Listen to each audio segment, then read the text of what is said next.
அடுத்ததாக சிறப்புரை வழங்க தமிழ் தேச குடியரசு இயக்கத்தினுடைய பொதுச் செயலர் தோழர் காரா தமிழரசன் அவர்களை அழைக்கிறேன்.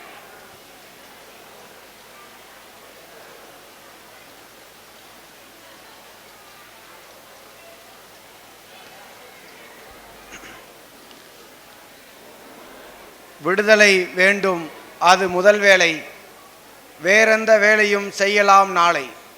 கொடு தலை என்றால் கொடுத்திட துடிக்கும், கொள்கை மரப்படை பகை உயிர் குடிக்கும். எடு தலை என்றால் பகைதலை எடுக்கும், இலக்கம் கோடி என்ற எண்ணிக்கை கொடுக்கும். அன்பார்ந்த தோழர்களே,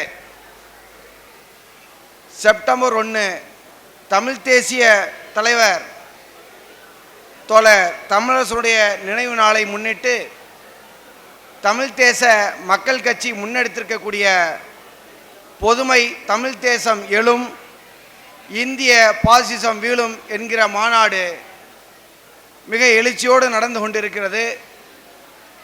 அடிமை தமிழகத்தினுடைய விடுதலை குரலாக தேசிய இனங்களின் மீது ஒடுக்குமுறை செலுத்துகிற இந்திய அரசின் நெஞ்சாங்குலையில் அச்சத்தை விதைத்தவராக, ஆதிக்க சாதி வெறியர்களுக்கு சிம்ம சொப்பனமாக இருந்த தோழர் தமிழரசன் அவர் எப்படிப்பட்டவர் என்பதை அழகாக பெருஞ்சித்தனார் ஒற்றை வரியில் சொல்ல வேண்டும் என்றால், முனை மழுங்கா மாவீரன். தோழர் தமிழரசன் முனை மழுங்கா மாவீரன். நாம் எத்தனையோ போராளிகளை பார்த்திருக்கிறோம். ஆனால் பல நூற்றுக்கணக்கான போராளி தோழர்கள் வயதின் காரணமாகவோ, குடும்ப சூழ்நிலை காரணமாகவோ, சமுதாயத்தின் காரணமாகவோ, அல்லது அரசின் நெருக்கடியின் காரணமாகவோ தங்களுடைய போராட்ட குணத்தை சிறிதாக குறைத்துக் கொள்வார்கள். ஆனால் தோழர் தமிழரசன் என்று இந்த மக்களுக்காக தன் வாழ்நாளை ஒப்படைப்பதற்காக களத்தில் இறங்கினாரோ அன்றிலிருந்து வீர மரணம் அடையும் வரை முனை மழுங்கா மாவீரனாக வாழ்ந்தவர். அந்த முனை மழுங்கா மாவீரனை இன்று உயர்த்தி பிடித்திருக்கக்கூடிய அவருடைய நினைவு நாளிலே பொதுமை தமிழ் தேசம் எழும் என்கிற அடிப்படையிலே மாநாட்டை நடத்தி கொண்டிருக்கக்கூடிய தமிழ் தேச மக்கள் கட்சி தோழர்களுக்கும், இந்த நிகழ்ச்சியை தலைமையேற்றி நடத்தி கொண்டிருக்கிற அருமை தோழர் காளை அவர்களுக்கும், இங்கே சிறப்புரை ஆற்ற இருக்கின்ற அனைத்து இயக்கங்களின் கட்சிகளின் தலைவர்களுக்கும், இங்கே கூடியிருக்கக்கூடிய அனைத்து தோழர்களுக்கும் தமிழ் தேச குடியரசு இயக்கத்தின் சார்பாக என்னுடைய வணக்கத்தை தெரிவித்துக் கொள்கின்றேன். அன்பார்ந்த தோழர்களே, தமிழரசனுடைய கருத்தை பேசுவதற்கும், ஏன் தமிழரசனுடைய படத்தை வைப்பதற்கும், தமிழரசனுடைய நூலை வாசிப்பதற்கும் எடுத்து செல்வதற்கும் அஞ்சி திரிந்த காலத்திலே மூளை முடுக்கெல்லாம் தோழர் தமிழரசனை கொண்டு செல்லுகிற அடக்குமுறைக்கு அஞ்சாத தமிழ் தேச மக்கட்சி தோழர்களை நெஞ்சார பாராட்டுகின்றேன். மேடைகளே நின்று பேசுவது எளிது, தெருக்களிலே நின்று பேசுவது எளிது. யாரை கண்டு இந்த அரசு அஞ்சுகிறதோ அவரை உயர்த்தி பிடிப்பது என்பது சாதாரணம் அல்ல. அப்படி தமிழ் தேச மக்கள் கட்சியுடைய தோழர்கள் அடக்குமுறைக்கு அஞ்சாத இளைஞர்களாக இன்றைய களத்திலே வாழ்ந்து கொண்டிருக்கிறார்கள். அவர்களுடைய இந்த மாநாட்டிற்கு எனக்கும் வாய்ப்பளித்ததற்காக நான் நன்றியை தெரிவித்துக் கொண்டு ஒரு சில வார்த்தைகளை மட்டும் நான் சொல்லிக்கொள்ள ஆசைப்படுகிறேன். தமிழரசன் மீது இங்கே பல்வேறு திறனாய்வுகள் முன்வைக்கப்படுகின்றன. அவர் வன்முறை பாதையை மட்டும் விதைத்தவர்,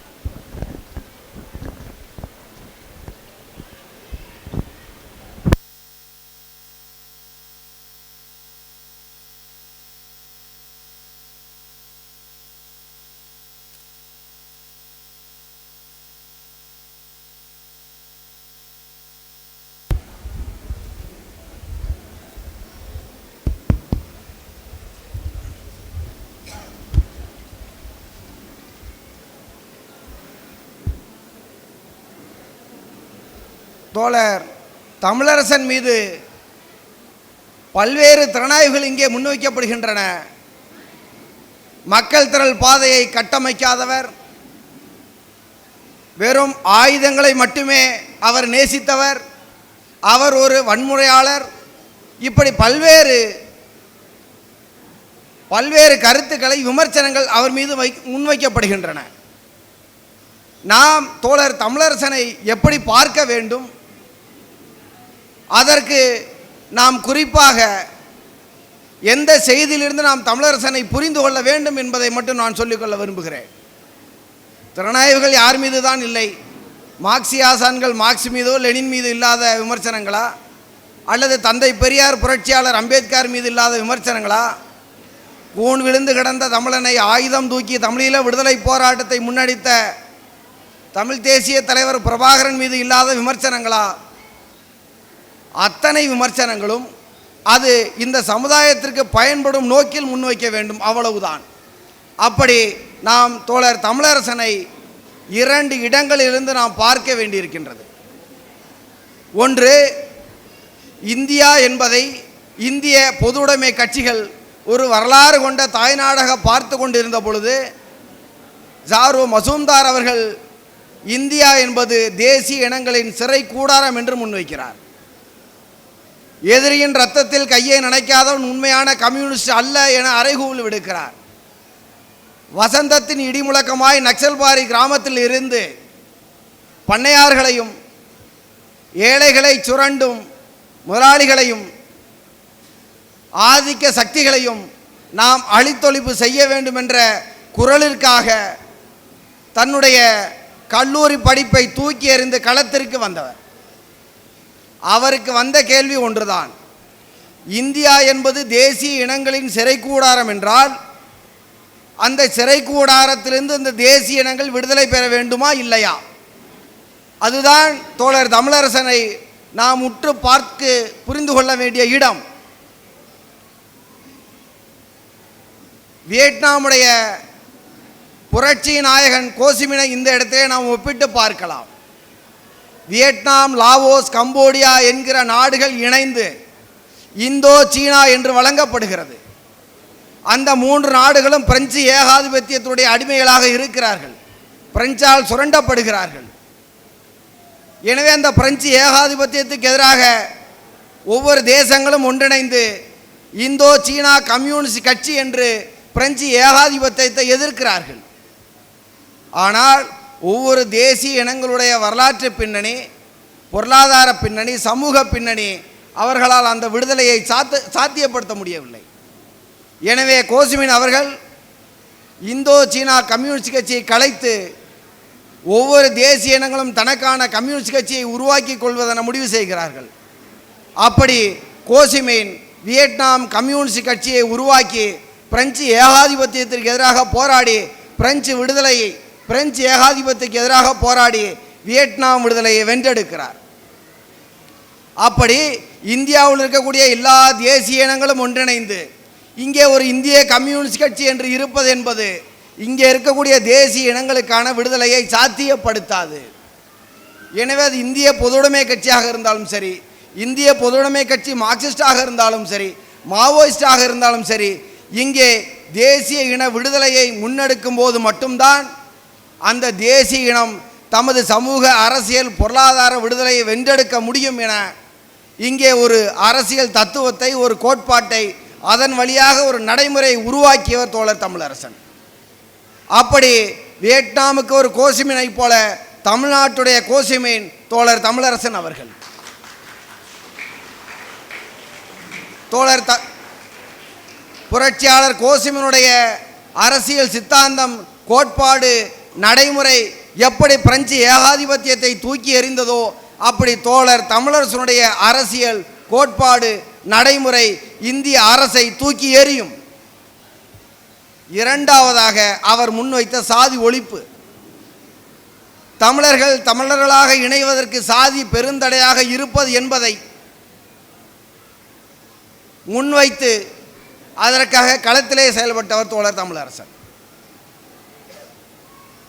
இன்னும் கூட பொது பாதைகளிலே தாழ்த்த போட்டோர் நடக்க முடிவதில்லை, பொது கிணறிலே நீர் எடுக்க முடிவதில்லை, சுடுகாட்டுக்கென அவர்களுக்கென தனி பாதை, இரட்டை கோலை முறை, இன்றும் சாதி மறுப்பு திருமணம் செய்த தன்னுடைய மகளை கழுத்தறுத்து விஷம் கொடுத்து கொலை செய்யக்கூடிய கொடூரம் நடந்து கொண்டுதான் இருக்கிறது.